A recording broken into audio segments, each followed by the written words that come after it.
V Singh यांनी आरक्षण दिलं. 9 जजेस सुप्रीम कोर्टात त्यांनी त्याच्यावर शिक्का मारला. पी.व्ही. सावंत मोठे विचारवंत न्यायाधीश ते सुद्धा त्यावेळेला त्या न्यायपीठावर बसले होते. ते आमचं काढून घ्या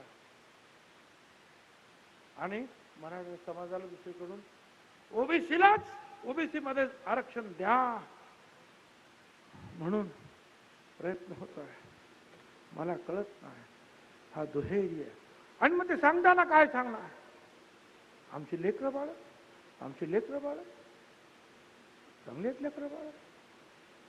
आता मुंबईला जाणार तर त्यांची गरीब लेकरं बाळ 200 मोटर गाड्या घेऊन मुंबईत गेले.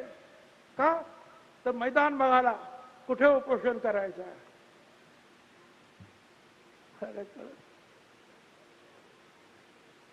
इसरे गरीब आहेत आणि माझ्या समोर बसलेले भटक्या मुक्त असतील साडी माळी कोळी तेली तांबोळी हे काय श्रीमंत? मुळात हे आरक्षण हे गरिबी आणि अमिरी याच्यावर नाही. आपण पाहिलं दलित समाजाला 13% आरक्षण आहे, आदिवासी समाजाला आरक्षण आहे. दलित समाजातले अनेक लोक डॉक्टर होतात, इंजिनियर होतात, सुप्रिंटेंडेंट होतात, कमिशनर होतात, कलेक्टर होतात. पण आजही झोपडपट्ट्यांमधून हीच माणसं आहेत. हाच दलित समाज आहे, आदिवासी समाज आहे, गरीब आहे. आरक्षण मिळालं म्हणजे सगळा श्रीमंत होतो समाज असं नाही. आणि श्रीमंतीवर आणि गरिबीवर आरक्षण दिलं जात नाही. आरक्षण कुणासाठी आहे? आरक्षण हजारो वर्षांपासून जे दबले पिचलेले आहेत त्यांना इतरांच्या बरोबर घेऊन येण्यासाठी आरक्षण आहे. त्यातल्या काही लोकांना कलेक्टर होतात, डॉक्टर होतात आणि मग ते सुद्धा जे आपल्या मुलाबाळांना शिकवतील पुढे येतील म्हणून आरक्षण आहे. श्रीमंत आणि गरिबीवर आरक्षण नाही. आज एखादा माणूस गरीब आहे म्हणून त्याला आरक्षण जर दिलं काय सांगावं? 5 वर्षानंतर तो एखादा उद्योग करेल आणि श्रीमंत होईल, मग त्याचं आरक्षण गेलं आणि तो श्रीमंत झाला. किंवा उलट आज श्रीमंत आहे म्हणून त्याला आरक्षण नाही, दुर्दैवाने उद्या तो गरीब झाला मग आरक्षण नाही. हे आरक्षण जे आहे हे तुमच्याकडे किती श्रीमंती आहे कमी जास्त याच्यावर नाही. हा आरक्षण जे आहे सामाजिक दृष्टीने तुम्ही किती मागास आहात त्याच्यावर ते आरक्षण आहे. आणि ते सांगतात की आम्हाला मिळालं नाही. हा जो MPSCच्या परीक्षेमध्ये सुद्धा आज आपण पाहतो आहोत ज्या जागा भरलेल्या आहेत मराठा समाजाच्या 33.5% A ग्रेड मध्ये आहे.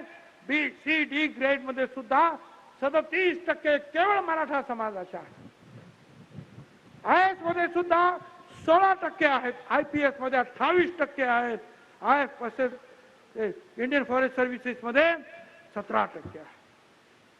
अख्ख्या या मंत्रालयामध्ये 54% मराठा समाज भरलेला आहे. आणि आज आमच्याकडे मात्र उत्तर येत आहे ओबीसी समाजाला फक्त 9.5% अजून जागा भरलेल्या आहेत आतापर्यंत. 27% आरक्षण सुद्धा भरलेलं नाही. ज्या लगबगीनं ज्या घाई गर्दीनं मराठा समाजासाठी काम करत आहात त्याच घाई गर्दीनं त्याच प्रेमानं हे आरक्षण आमचं आहे तेवढं भरण्याचं सुद्धा काम सुरू करा. आमचं आरक्षण भरा. 9.5% जे आहेत त्या 27% पूर्ण भरा. हा आकडा जो आहे आमचा नाही, या सरकार दरबारचेच आकडे आहेत. मराठा आरक्षणासाठी तुम्हाला जे काय करायचं करा, पण इकडे हे कोण करणार? हे तुमचं काम नाही, शासनाचं काम नाही. लोक बोलताना हो भुजबळ साहेब मग तुम्ही मंत्रिमंडळात आहात काय? होय, मी मंत्रिमंडळात आहे आणि मंत्रिमंडळात मध्ये सुद्धा मुख्यमंत्री उपमुख्यमंत्र्यांसमोर जे काय बोलायचं ते बोलतोच आहे आणि या मीडियाद्वारे सुद्धा तिकडे ते जात आहे. मंत्रिपदाचं राजे अरे मंत्रिपद वगैरे मी त्याची पर्वा करत नाही, तुमच्या आमदारकीची सुद्धा पर्वा करत नाही.